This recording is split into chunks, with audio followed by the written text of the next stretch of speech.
Welcome back, class. We have mapped the digital world, configured our IP addresses, and set up our routing.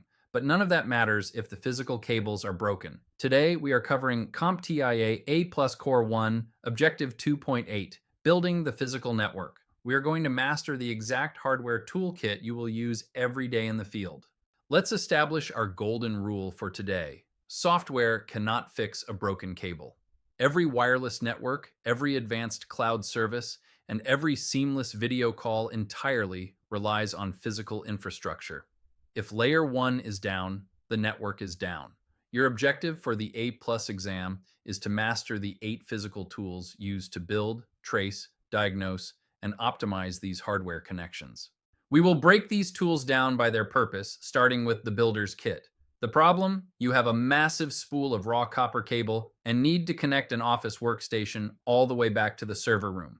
The solution? We have to manually create the physical data pathway. Step 1 requires the cable stripper. The action here is to strip. You use this tool to remove the outer protective jacket of the Ethernet cable with absolute precision. The most critical part of this step is to avoid scoring or cutting the inner twisted wires, which would instantly degrade your signal.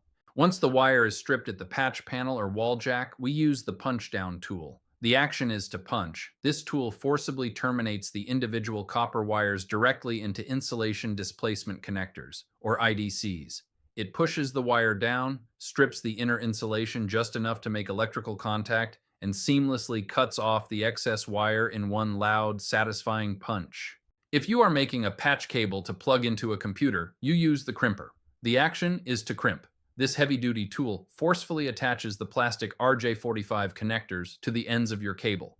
When doing this, you must meticulously line up your colored wires to match either the T568A or T568B pinout standards before squeezing the handles. Now imagine you walk into a server closet and face a nightmare. 50 tangled, completely unlabeled cables. You need the tracer's kit. The solution is to trace and identify the exact pathways of those cables from the wall port to the switch. To do this, we use a toner probe. The action is to locate. This is a two-part tool. You plug the tone generator into the wall jack in the office, which injects an analog audio signal down the copper line.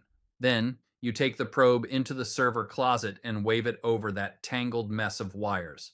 When the probe gets close to the correct wire, it detects the signal and emits a loud buzzing sound, allowing you to easily locate the other end. Once we've located the correct cable in that tangled mess, we have to make sure it actually works. That brings us to the second tool in our detective's kit, the cable tester. The action here is to verify. You plug both ends of your patch cord or your permanent wall link into this unit, and it tests the copper for pure electrical continuity.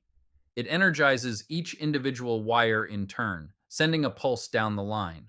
You watch the lights. If you see mismatched LED sequences flashing out of order, you instantly know you have a crossed wire or a T568AB wiring error that needs to be cut and recrimped. Next up is the diagnostician's kit. The problem: a user loudly complains that their network is down. The solution: we have to isolate the exact point of physical failure. If the cable is good, maybe the computer's network card is dead. To test this, we use a Loopback Plug. The action is to isolate. This tiny connector plugs directly into the network interface card, NIC, and physically routes the transmit pins directly back into the receive pins. This tricks the operating system into thinking it's connected to a live network, verifying that the physical port and the OS network stack are actually functioning. Sometimes we need to diagnose traffic flowing across a live link. We use a network tap. The action is to intercept. It physically sits in the middle of a connection to sniff packets. A passive tap just mirrors the traffic without requiring power, while an active tappy acts as a powered signal regenerator. But be warned, an active tap becomes a single point of failure if it loses power. We use these taps to feed raw data into packet analyzers like Wireshark. We have one final problem. What if your copper connections are completely flawless, but the user's Wi-Fi is sluggish and intermittent? You are flying blind in a sea of radio waves. The solution? We must make the invisible spectrum visible.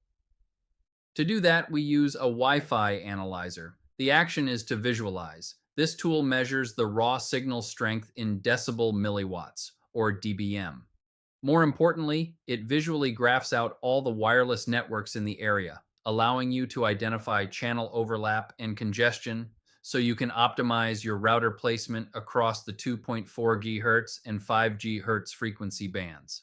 Let's review the IT Pros toolkit. To build, we use the cable stripper, Punchdown Tool, and Crimper. To trace, we use the toner probe. To diagnose, we rely on the cable tester, Loopback Plug, and network tap. And to optimize our airwaves, we use the Wi-Fi analyzer. For your A+ exam readiness, lock these combinations into your brain. You use your Crimper to terminate the T568A and T568B pinout standards, and you use your cable tester to verify them.